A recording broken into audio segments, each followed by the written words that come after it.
Hello friends, बुकीपीडिया पर आप सभी का स्वागत है। आज हम बात करने वाले हैं when your next hour by Danny Layer book के बारे में। अमित एक छोटे से कस्बे में किराने की दुकान चलाता था। उसकी दुकान भले ही ज्यादा बड़ी नहीं थी, लेकिन ग्राहकों से उसका रिश्ता काफी अच्छा था। वह हमेशा मुस्कुराकर लोगों से मिलता, उनकी पसंद की चीजें याद रखता और कई बार उधारी भी दे देता। लेकिन अमित के दिल में एक अधूरी ख्वाहिश थी, दुकान से आगे बढ़ने की, कुछ नया करने की, पर डर हमेशा उसके रास्ते में आ जाता था। रात के वक्त जब दुकान बंद हो जाती तो वह अकेले बैठकर सोचता, मैं बस यही करता रहूंगा या कुछ बड़ा भी कर पाऊंगा। हर बार जब कोई नया आइडिया आता तो उसके साथ ही डर भी आ जाता। अगर फेल हो गया तो, अगर पैसा डूब गया तो लोग क्या कहेंगे।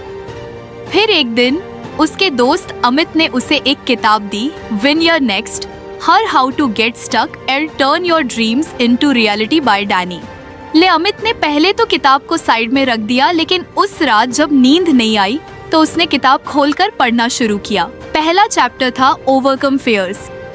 जैसे जैसे अमित पढ़ता गया उसे लगा कि किताब उससे ही बातें कर रही थी। उसमें लिखा था कि डर इंसान को आगे बढ़ने से रोकता है, लेकिन डर सिर्फ हमारे दिमाग का एक खेल होता है। असल में जो चीज हमें नामुमकिन लगती है वह सिर्फ हमारे दिमाग की बनाई हुई दीवारें होती हैं। अगर हम उन्हें पार करने की कोशिश करें तो वही डर हमारा सबसे बड़ा हथियार बन सकता है। अमित को याद आया कि जब उसने पहली बार अपनी दुकान शुरू की थी तब भी उसे बहुत डर लगा था, अगर दुकान नहीं चली तो। लेकिन धीरे धीरे उसने सब संभाल लिया, तो फिर अब नया करने में डर क्यों। अगली सुबह अमित ने दुकान खोली, लेकिन आज कुछ अलग था। उसके मन में जो डर था उसे आज उसने पहचान लिया था। वह सोचने लगा कि आखिर उसे डर किस बात का था। असल में उसे अपने ग्राहकों को खोने का डर था, पैसे डूबने का डर था और सबसे ज्यादा लोगों के तानों का डर था। लेकिन किताब में लिखा था, face your fears head on, the more you avoid them the strength they get, but the moment you confronts their power.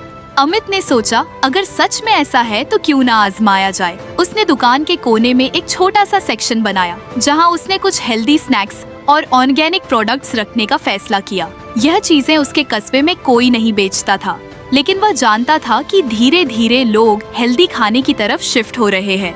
लेकिन डर अब भी था, अगर लोगों ने नहीं खरीदा तो पहले दिन किसी ने ध्यान नहीं दिया, दूसरे दिन भी ज्यादा ग्राहकों ने इंटरेस्ट नहीं दिखाया, लेकिन तीसरे दिन एक महिला आई और उसने पूछा, यह क्या नया लाए हो अमित भैया।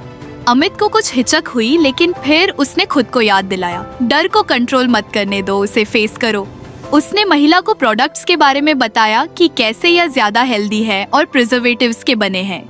महिला ने कुछ शंका जताई, लेकिन फिर ट्राई करने के लिए कुछ चीजें खरीद ली। अमित के अंदर एक अजीब सा कॉन्फिडेंस आया। उसे समझ आया कि डर हमेशा रहेगा, लेकिन अगर वो डर से भागेगा तो कुछ नया नहीं कर पाएगा। कुछ ही हफ्तों में उसके हेल्दी स्नैक्स और ऑर्गेनिक प्रोडक्ट्स धीरे धीरे बिकने लगे। जो पहले शक करते थे अब वही लोग आकर पूछते, अमित यह चीजें और मंगाओ, या तो अच्छी लग रही है। एक रात जब अमित दुकान बंद कर रहा था उसने खुद से पूछा, अगर मैंने डर की वजह से यह ट्राई ही नहीं किया होता तो उसने किताब को उठाया और अगला चैप्टर पढ़ने के लिए खोल लिया, क्योंकि अब उसे पता था कि यह बस शुरुआत थी। अमित की दुकान अब पहले से ज्यादा चलने लगी थी। हेल्दी स्नैक्स और ऑर्गेनिक प्रोडक्ट्स के आइडिया ने लोगों को आकर्षित करना शुरू कर दिया था। लेकिन जैसे जैसे बिक्री बढ़ी वैसे वैसे अमित को लगने लगा कि उसका टाइम मैनेजमेंट गड़बड़ा रहा है।